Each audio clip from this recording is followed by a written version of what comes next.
the Republican Party, or at least the Republican voters out here in the great state of Wisconsin, they want to hurt us, Dom. What? Come on.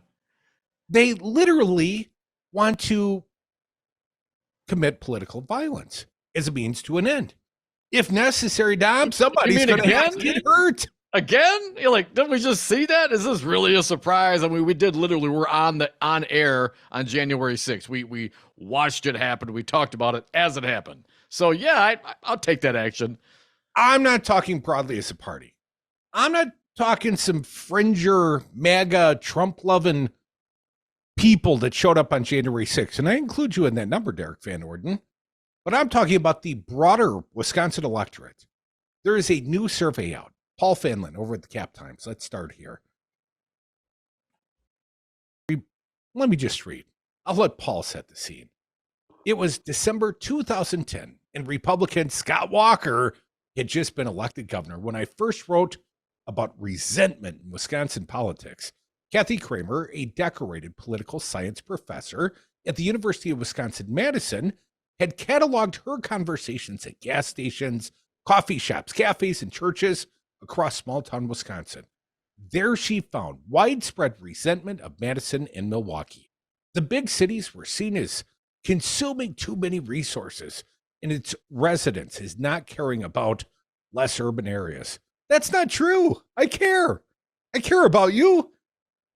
In the year since, I've wondered whether Walker and other far-right Wisconsin politicians were simply reacting shrewdly and cynically to the resentment, or if they actually created and fostered it. Biden conquer style, Dom. The chicken or the egg question came to mind reading the results of a major recent study by UW-Madison researchers that suggests that Wisconsin Republicans, especially those who back former President Donald Trump, are far more likely than Democrats to accept the use of violence in politics.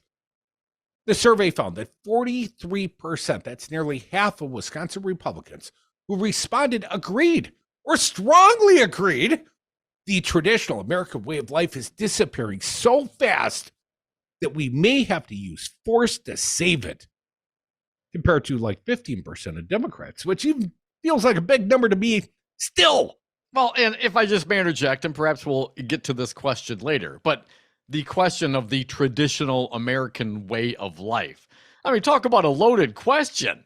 You know, if you're a billionaire or the, offspring of billionaires or millionaires, that's a different traditional way of life, perhaps, than, I don't know, the African Americans that grew up under 400 years of slavery in this country. Tradition was slavery until it wasn't. You know what I'm saying? So what exactly is it? Leave It to Beaver? Is it black and white film? What is the traditional way of life? But go ahead, Curdy, please. Well, Dom, I think Paul Fanlin endeavors to answer that question through his opinion column. He writes, similarly, 29% of Republicans agreed or strongly agreed that a time will come when patriotic Americans have to take the law into their own hands. It's pitchforks and torches time in America. Dominic, just 9% of Wisconsin Democrats endorse that concept. So how much has Trump enabled those views? A lot, it appears. The survey found that Republicans who strongly approved of Trump's presidency were much more likely to embrace violence. That's a shocker. 60% of them agreed on the use of force question. 60% of the Trump supportive Dom are all down for the use of force. And I'm not talking some faraway Trumpsters. Over 3,000 Wisconsinites surveyed for this study.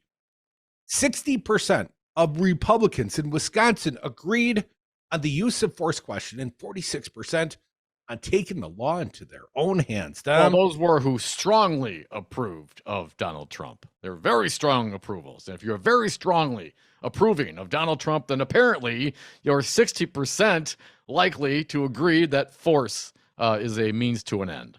I got one more point that I would like to make here with Paul Fanlin. Now, Fanlin notes people who a generation ago would never dare tell a pollster that they might embrace violence are now willing to. The report said those numbers should be interpreted with great care. But still, he writes, how many of them are unwilling to share with pollsters they're also willing to utilize political force or violence if necessary? Dom?